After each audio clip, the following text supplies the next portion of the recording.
To make the producer and consumer program work correctly, we need to add two methods, wait and notify, into our program so that one thread will know to wait until the other thread is finished, and the other thread will have a notify to let the waiting thread know that it actually is finished.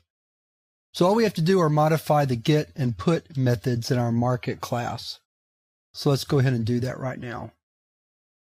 First thing we're going to do is add a Boolean variable val set to indicate when a value has been produced or set and is ready to go out. Our get method is going to change some. It's going to be keyed off of an if statement now, and we're going to have a try and catch blocks. In the try block will be our wait method, and again it's stopping the execution of the thread.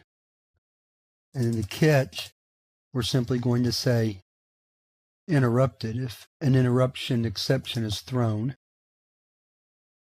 Otherwise, we go ahead and print out that we got it, the integer that is, and then call notify, and then return in.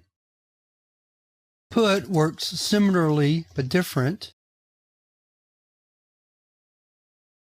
It also has a wait that's inside a try,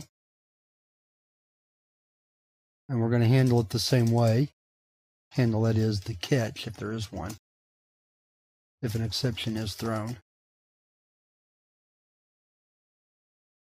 Then after the catch, we still generate a new in value. Set the value set to true, indicate that we've produced a new integer, and then set notify. Everything else stays the same. The producer and consumer classes are driving class, and notice that we changed this to PNC1 to separate it from the previous PNC program. So let's save our file. We'll come back to this code in a minute. I know I kind of skipped over it quickly. There's a quick view. It went kind of long, but you can already tell that it's working correctly. Put 727, got 727, put 728, got 728. Let's try to stop it early on. So we have put 0, got 0, put 1, got 1, put 2, got 2, put 3, got 3, put 4, got 4. So our code works. So again, to look at that one more time, everything is in wait and notify. Waiting until it's time to move on. Notify lets the other thread know that it's able to execute itself. And we have a wait in our put and a notify in our put. So by putting wait and notify in both the get methods and the set methods, we allow the threads to truly be synchronized and work in the proper order, not in a haphazard way as we saw in the previous program. Like many of the other chapters in this course, there's much more to talk about with multi-threaded concurrent programming.